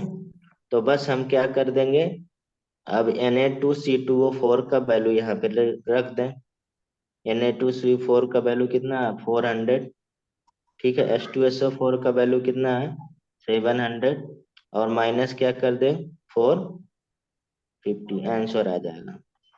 ऐसे करना है, फार्मूले पे नहीं जाना है। तो कितना हो गया आंसर, कितना हाँ? चाहते हैं, 7 4 11 11। भाई बहुत हल्ला कर रहे हैं, कितना हो गया, 650 हाँ? 50 सिक्स 650 ना बोल रहे हैं, 650। हाँ 650 आ गया, ठीक है। इसी तरह से इसमें करना है बस, समझे, फार्मूले पे नहीं जाना है। ठीक लग जाएगा। ठीक है। देख लीजिए आप एक बार, जैसे ही जिसका पूछ रहा है उसको हम लेफ्ट हैंड साइड में फार्मूला लिख देंगे। ठीक है, हम्म। समझ रहे हैं ना। उसके बाद जो सब्ट्रैक्शन एडिशन से हमें फार्मूला वही आ रहा है उसी को हम लोग क्या सर कर जो देंगे। आपने ये इक्वेशन लिखा है Na2C2O4, ये तो ये मतलब कि हर एक क्वेश्चन में क्या यही रहेगा क्या? यही नहीं रहेगा, अलग रहेगा, अलग अलग रहेगा। हाँ। ठीक है, जैसे हम देखिए जो बहुत फेमस है, कितना आंसर आया था इसका, 650 ना। हाँ। Yes sir. Hmm, ohm centimetre square और इक्विवेलेंट में डाल थे ना।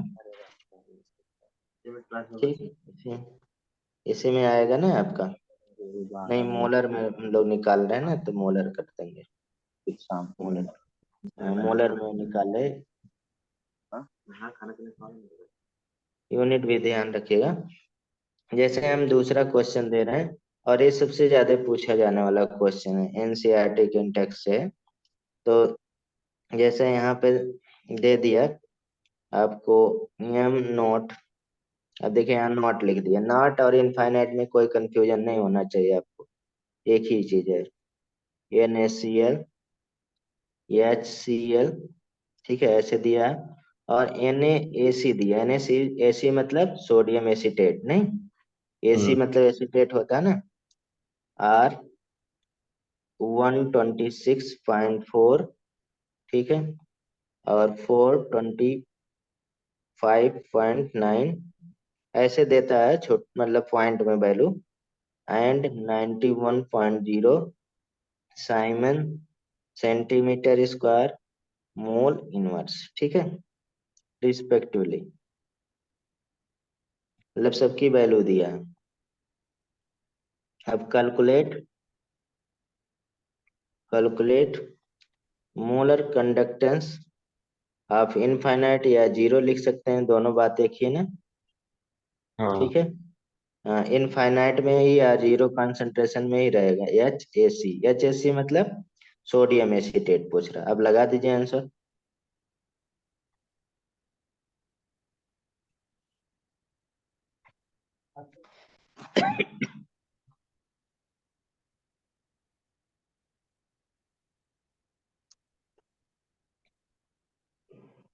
आ गया।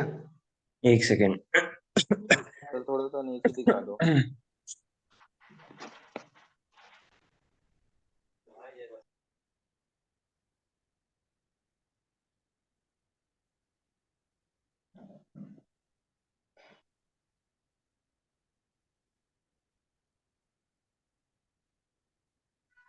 तो 390.5।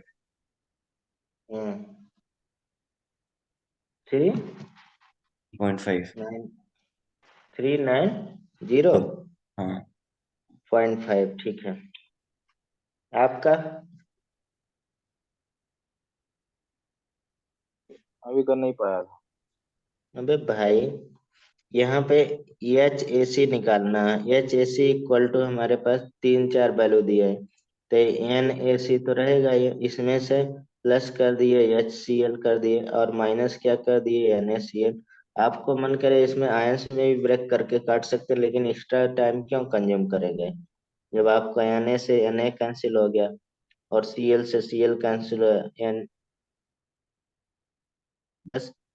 यानी कि NaC की वैल्यू हमें क्या करना है यहाँ पे, कितना है, 9.0, ठीक है, प्लस HCl का कितना वैल्यू है, 126.4 ने ये दिया ना। नहीं, वो तो NaCl का दिया है। आर्यन बोल भी नहीं रहे। 5.9 दिया है, और माइनस 126.4, ये कर नहीं सकते आप। कितना आया, ऐड करने पे कितना आ रहा है, बताइए, आप तो बता दीजिए। हम्म,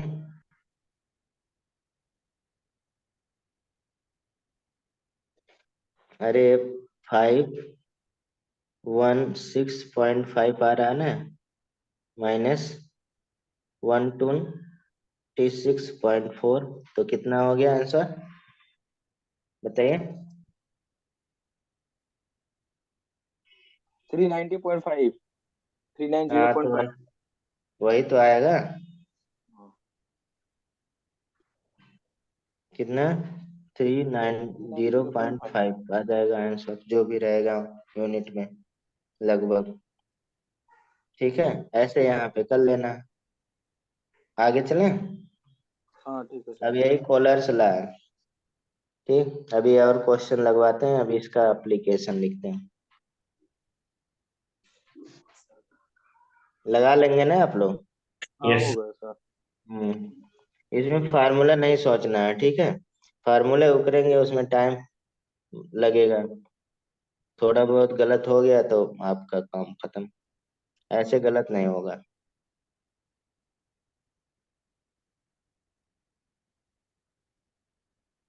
कोलार्स, या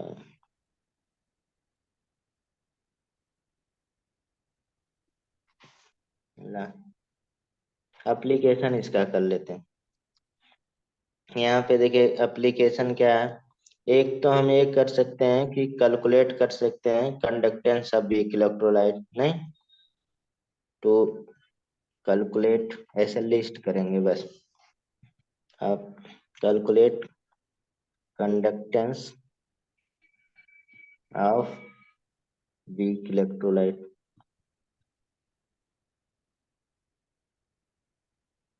दूसरा कह सकते हैं B, calculate degree of dissociation. Calculate degree of dissociation.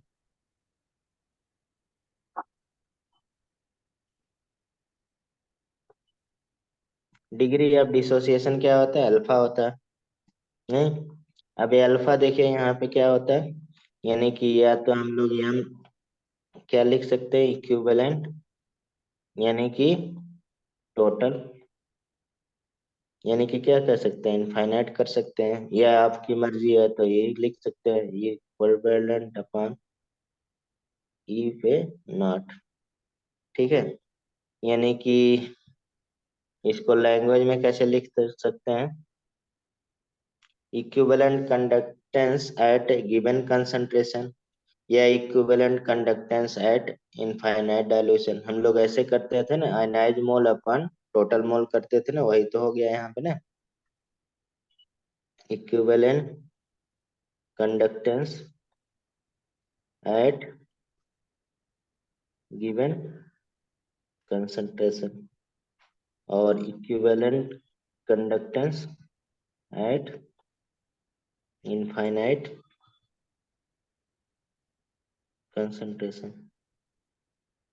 Infinite concentration है, जीरो कंसंट्रेशन लिखते तो चल जाता, इनफाइनाइट डायल्यूशन। ठीक, या तो आप आपके बुक में ये दिया हुआ है, alpha equal to M upon M nought, नहीं, या एम अपान क्या कर सकते हैं, एम इनफाइनाइट, यही degree of dissociation, degree of ionisation या डिग्री ऑफ डिसोसिएशन, अल्फा की वैल्यू निकल जाए। अब यहाँ पे तीसरा कह सकते हैं आप, टू कैलकुलेट डिसोसिएशन कांस्टेंट निकाल सकते हैं, निकाले थे ना अभी थोड़ी देर पहले, कैलकुलेट डिसोसिएशन कांस्टेंट, डिसोसिएशन या आयनाइजेशन कांस्टेंट किसका, वीक इलेक्ट्रोलाइट का ना। अभी ओसवाल्ड डाइल्यूशन ला पड़े भाई, तो के इक्वल टू क्या पढ़े थे, K equal to C alpha square upon 1 - alpha, भूल गए। अब अल्फा की वैल्यू हमें पता चल गई तो ऊपर से लिख सकते हैं ना।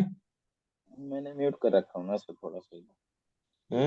अल्फा की वैल्यू हमें पता चल गई ना, तो ऊपर से हम लोग उसको सब्ट्रैक्ट कर सकते हैं कि नहीं कर सकते हैं। हम्म कर सकते हैं अल्फा ऐसा। की वैल्यू हमें, हाँ तो अल्फा की वैल्यू यहाँ पे रखिए। तो क्या क्या आ जाएगा, K A equal to C alpha square 1 - alpha. Alpha की वैल्यू अभी थोड़ी देर पहले हम लोग कोई भी यूज कर सकते, जैसे मान लीजिए हमने M upon M infinite use कर रहे हैं तो इनफाइनाइट के रूप में, या जीरो यूज कर रहे हैं तो जीरो के रूप में लिख सकते हैं। सी यहाँ पे सी एम ए हो जाएगा अपान एम इनफाइनाइट का स्क्वायर 1 - अब देखिए मेरा ये सजेशन है, इस फार्मूले का डायरेक्ट यूज नहीं करिए, कहीं रिप्रेजेंट करने के लिए आ गया तो कर सकते हैं, नहीं तो आप ब्रेक करके ही लगाएंगे। एक एक वैल्यू निकाल लिए, ठीक है, फिर उसको वैल्यू पुट कर दिए, आंसर आ जाएगा। ठीक, बस कहीं पे मान लीजिए थियोरेटिकल पूछ लिया तो आप उसके लिए आप इसको बैठ के अपना कराइएगा कैसे आया।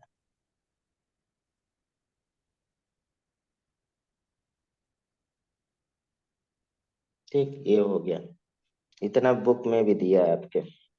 ठीक, हो जाएगा। ठीक, अगर यहाँ पे हम लोग ओसवाल्ड डाइल्यूशन लॉ जैसे पढ़ते थे,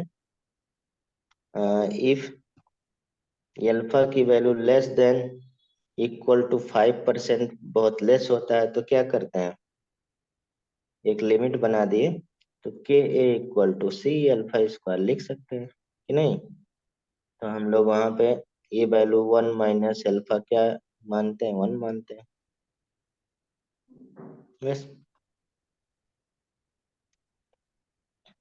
एक देखिए के एस पी भी यहाँ पे यूज कर सकते हैं, हम लोग पढ़ चुके हैं, तो फोर्थ जो है एप्लीकेशन, यानी कि टू कैलकुलेट सोल्युबिलिटी, मतलब यस, सर या मतलब सॉल्युबिलिटी प्रोडक्ट कांस्टेंट की एसपी। आर मत लिखते हैं भाई, नहीं तो। हेलो सर, हाँ मैं म्यूट किया हूँ, ठीक है। ठीक है। हाँ सही सर, आवाज आती है। एनी स्प्रिंगली सॉल्युबल सॉल्ट, इसके हम लोग पढ़ चुके हैं ना, ये आयनिक इक्विलिब्रियम में, तो वही, यानी कि स्प्रिंगली सॉल्युबल सॉल्ट मीन्स क्या होता है आर्यन। स्पेरिंगली सॉल्युबल हाँ मतलब थोड़ा सा सॉल्युबल होगा, हाँ, मतलब कि सॉल्ट मीन्स, पूरा आयनाइज नहीं हो पाएगा। हाँ means salt with very less solubility, नहीं। हम्म।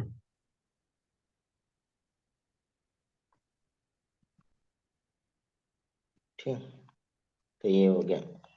अब इसमें जैसे मान लीजिए saturated solution Sprüngli soluble salt can be consider infinite dilution, तो इसमें क्या हो जाएगा, वही चीज यहाँ पे यूज कर सकते हैं, जैसे हम लोग यहाँ पे फार्मूला यूज किए थे इसका, मतलब बस सब्ट्रैक्ट करना है बस फार्मूला, और कुछ नहीं। एम लिखे थे तो आप यहाँ पे मान लीजिए एम सैचुरेटेड का यूज कर रहे हैं, तो रेटेड में तब तो भाई यहाँ पे एम इनफाइनाइट के इंटू, इसका देखिए यूज नहीं है बहुत, बस हमने पढ़ाया तो सॉल्युबिलिटी लिख सकते हैं इसके जगह पे, नहीं, यानी हम्म। कि एस इक्वल टू क्या लिख सकते हैं, के इंटू 1000, बस ये याद रखना है अपन, एम इनफाइनाइट हो जाएगा ना, यस मतलब सॉल्युबिलिटी, तो इससे सॉल्युबिलिटी निकाल सकते हैं बस, और कुछ नहीं। इस पे देखिए क्वेश्चन एक दो कर लेते हैं, ठीक है, तो इस पे क्वेश्चन करेंगे हम लोग, क्योंकि ये बहुत आता है आपको। ऊपर वाला क्वेश्चन कोलार्स लॉ पे भी आता है। इसके बाद हमारा ये पोर्शन कंप्लीट हो जाएगा, इलेक्ट्रोलाइटिक सेल पे आ जाएंगे। ठीक है, जैसे क्वेश्चन है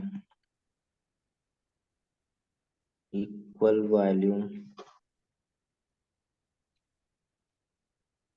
of 0.01 molar CH3COH and 0.015 molar NaOH are mixed together. What would be molar conductivity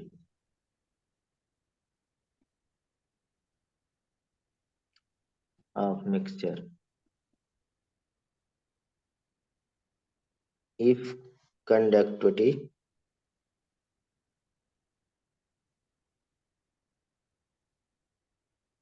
of CH3CONA is 6.3 into 10 पे -4 साइमन सेंटीमीटर इनवर्स। ठीक है, अब लगाइए। अभी हमने बता दिया था थोड़ी देर पहले फार्मूला। मोलर कंडक्टिविटी पूछ रहा है ना, would be molar conductivity of mixture. तो ये साल्ट वाला जो अभी हमने पढ़ा है उसको लगा दीजिए फार्मूला। नहीं, यानी कि यहाँ पे कह सकते हैं सॉल्ट का कंसंट्रेशन क्या हो जाएगा। सॉल्ट का कंसंट्रेशन हमें चाहिए, तो ये क्या हो जाएगा, यानी कि कितना दिया है फर्स्ट 0.015 ना, अपन 2 कर सकते हैं, मोलरिटी आ जाएगी इसकी। तो मोलरिटी आप पुट कर दीजिए 6.3 इंटू 10 पे -4 इंटू 1000 अपन क्या हो जाएगा 0.015 अपन 2। ये सॉल्व करिए, आंसर आ जाएगा। ठीक है, 8.84 के करीब आएगा, 8 नहीं, Simon centimetre square mole inverse. Formula based question और कुछ नहीं। ठीक, एक हम लोग एक कोलर्स वाले वीक इलेक्ट्रोलाइट का लगा देते हैं, कैसे लगाना है उसको। ठीक है, कंडक्टिविटी निकाल के उसमें डायरेक्ट पूरा फार्मूला नहीं यूज करना है, ब्रेक करके यूज करना है। ठीक है, जैसे द डिसोसिएशन कांस्टेंट मतलब के की वैल्यू दिया है of N butyric acid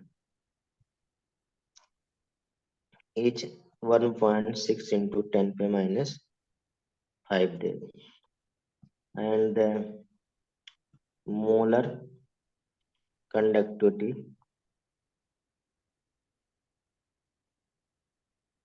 at infinite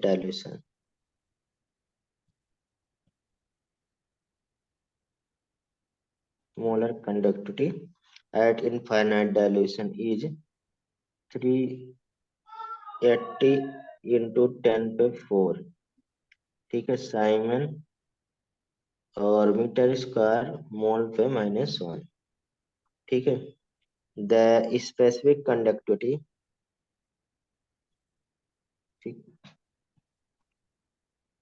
conductivity inferior हम कंडक्टिविटी स्पेसिफिक जब लिखेंगे तो कंडक्टेंस लिखना चाहिए। ठीक है, स्पेसिफिक कंडक्टेंस आदत पड़ गया अब तो 0.01 molar acid solution as as इसलिए देते हैं, ऑब्जेक्टिव है इसलिए एज लिख देते हैं। ठीक है, हम ऑप्शन दे रहे हैं, लगाइए। 1.52 इंटू 10 पे -5 तब तक लगाइए आप। ठीक, बी 1.52 इंटू 10 पे -3 साइमन इनवर्स सी 1.52 इंटू 10 पे -2 साइमन इनवर्स। देखिए बहुत मिलता जुलता क्वेश्चन का आंसर दिया है।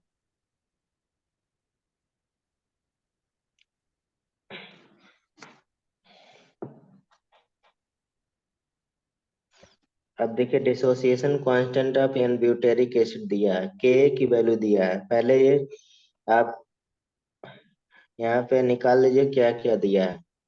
ठीक है, समझ रहे हैं ना? Yes sir. हाँ, तो आप पूरा कंप्लीट फार्मूला आपको नहीं है, ट्रैक करके आप लगाइएगा। तो सोल्यूशन में आपका कितना दिया है के की वैल्यू? के की वैल्यू कितनी दी है? के की वैल्यू वन दी है point 1.6 into 10 to the power -6। 1.6 into 10 पे -5। दूसरी वैल्यू क्या दी है? 380 इंटू 10 टू द पावर 4। हाँ, और स्पेसिफिक कंडक्टेंस भी दिया है, यानी कि के की वैल्यू भी हमें गिवन है नहीं।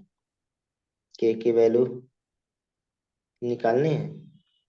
Specific conductance of the molar दिया है, मोलर की वैल्यू दिया है, यानी कि हमें यहाँ से देखिए इस वाले वैल्यू से हमें क्या पता चल जाएगा? हाँ, कंसंट्रेशन हमें दिया है कितना? 0.01, सी की वैल्यू 0.01 एम। ठीक है, और दूसरा अब यहाँ से अल्फा की वैल्यू निकल जाएगी। ठीक, हम्म। नहीं तो निकालिए, यानी कि K A equal to C alpha square 1 - alpha. तो वैसे भी रूट में भी कर सकते हैं, लेकिन 1 - अल्फा को इग्नोर करने पे आंसर आएगा नहीं आएगा? चलिए लगा लीजिए अल्फा, इग्नोर कर सकते हैं नहीं, इसको K equal to C alpha square कर लीजिए। अल्फा इक्वल टू क्या आ जाएगा? के अपान सी आ जाएगा। नहीं डायरेक्ट आप लगा सकते हैं, 1.6 इंटू 10 पे -5 0.01 कितना आ गया?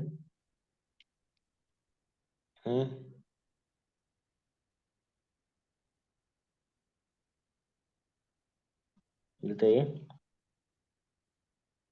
हम्म ये कितना आ गया? 1.6 इंटू 10 पे -7। माइनस तो हाँ ऐसे कर सकते हैं, माइनस 16 7 इंटू। थोड़ी होगा, हम्म -3 हो जाएगा। क्या? -3 होगा ना, 10 टू द पावर -3। हाँ 3 हो जाएगा, 3 हो जाएगा तो 4 कर देंगे ना, हम्म। 3 हो जाएगा। यहाँ पे तो हम लोग क्या कर सकते हैं, तो 4 कर 4, सकते तो 0.04 आ जाएगा। हैं। हाँ 10 पे -2 आ जाएगा, 0.04 आ जाएगा। ठीक है, अब 0.04 आ गया, तो यहाँ से अल्फा की वैल्यू आ गई ना। हाँ तो सर। हम लोग क्या निकाल सकते हैं? ये निकाल सकते हैं यम, ये क्यों? क्योंकि अल्फा इक्वल टू हमारे पास यम नॉट है। एम नॉट की वैल्यू दी है, देखिए ऊपर, ये molar conductivity eight infinite dilution नहीं। हम्म। यहाँ पे हमें क्या निकल जाएगा? डायरेक्ट कर दे रहे हैं, M nought equal to alpha into M infinite नहीं। कितना दिया? 0.04 इंटू कितना हो जाएगा? 380 इंटू 10 पे -4। ठीक, कितना आ गया? ये कैलकुलेट करने पे जो आया होगा। ठीक, अब आपको जान ही रहे हैं यहाँ पे ये फार्मूला लग जाएगा के इक्वल टू तो मेरे पीछे वन से आवाज तो नहीं थाउजेंड आ रही ना? 1000 क्या? मेरे पीछे से आवाज तो नहीं आ रही ना? नहीं नहीं सही है। तो ये हो जाएगा के इक्वल टू आप यहाँ से कर सकते हैं। के इक्वल टू फार्मूला क्या हो गया? के निकालना है ना आपको, तो ये एम इंटू एम अपान 1000 ना। अच्छा। इसको पूरा सॉल्व कर दीजिए। ये एम का वैल्यू तो ऊपर आ गया 0.04 इंटू 380 इंटू 10 पे -4 इंटू कितना 0.01 कंसंट्रेशन दिया है। ये अपान क्या हो जाएगा 10 के पावर, सही लिखा है ना? हाँ, यस सर। ये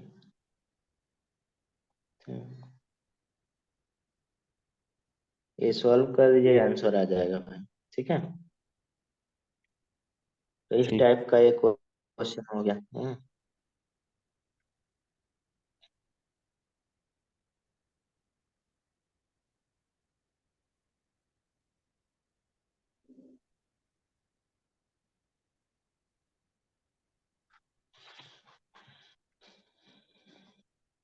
कर लिया।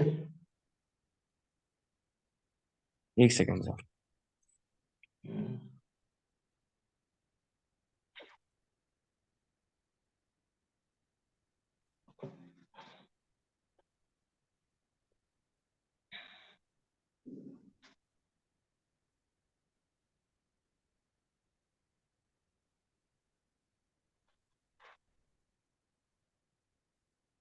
38 इंटू 10 टू द पावर, नहीं नहीं, 1 सेकंड 1 सेकंड।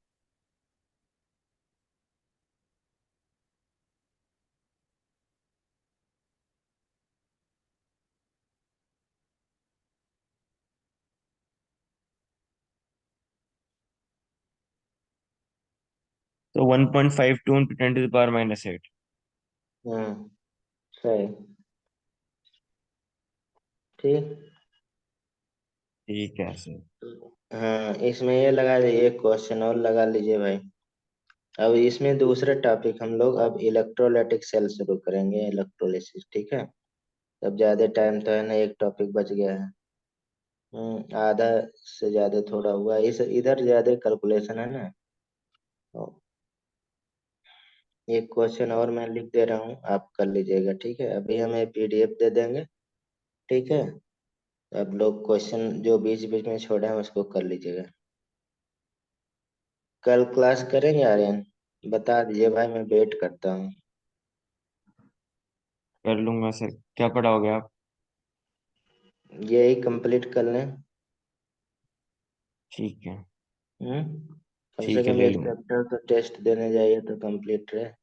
बायोलॉजी तो थोड़ा सा याद करने वाला, अभी तो होल्ड करिए। अब बीच में काफी गैप रहेगा ना हम्म। टेस्ट में, 29 तारीख को, तो उसमें सब हम लोग कर लेंगे। ठीक है, ठीक है। पूरा कंप्लीट कर लेंगे। जो थर्मोडायनेमिक्स हो गया, फिर हम लोग इनऑर्गेनिक ही बचेगा। इनऑर्गेनिक ही पोर्शन तो बचा इसके बाद।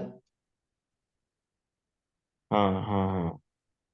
अब बाकी सिलेबस कंप्लीट ही हो गया, और उधर 11th वाली बुक की बची है थोड़ी बहुत बायोलॉजी में। ठीक है,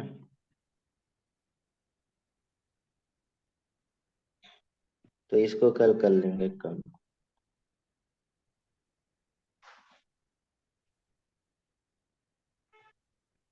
आपके रिजल्ट भी नहीं दिए ना? सर, पता नहीं, मैंने देखा नहीं अभी। नहीं दिया, कल मैंने देखा था किसी का नहीं दिया। वो इस समय दो दो पेपर दे दिए थे ना, इसलिए लग रहा है आंसर मिला दिए। हो सकता है। बुधवार को दे देते हैं हम लोग, वेडनेसडे को।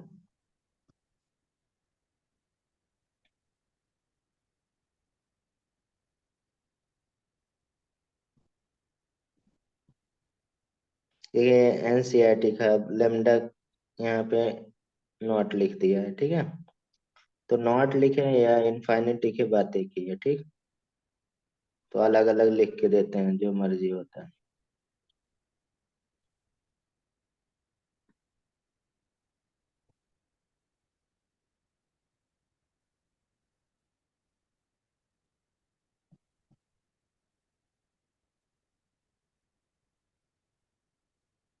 ठीक, तो ये करना है भाई। अब यहाँ तक ये रहेगा, इसके बाद हम लोग दूसरा पोर्शन इलेक्ट्रोलाइटिक सेल और मतलब एंड इलेक्ट्रोलिसिस कहते हैं, उसको हम लोग पढ़ेंगे, ठीक है। इसके बाद इधर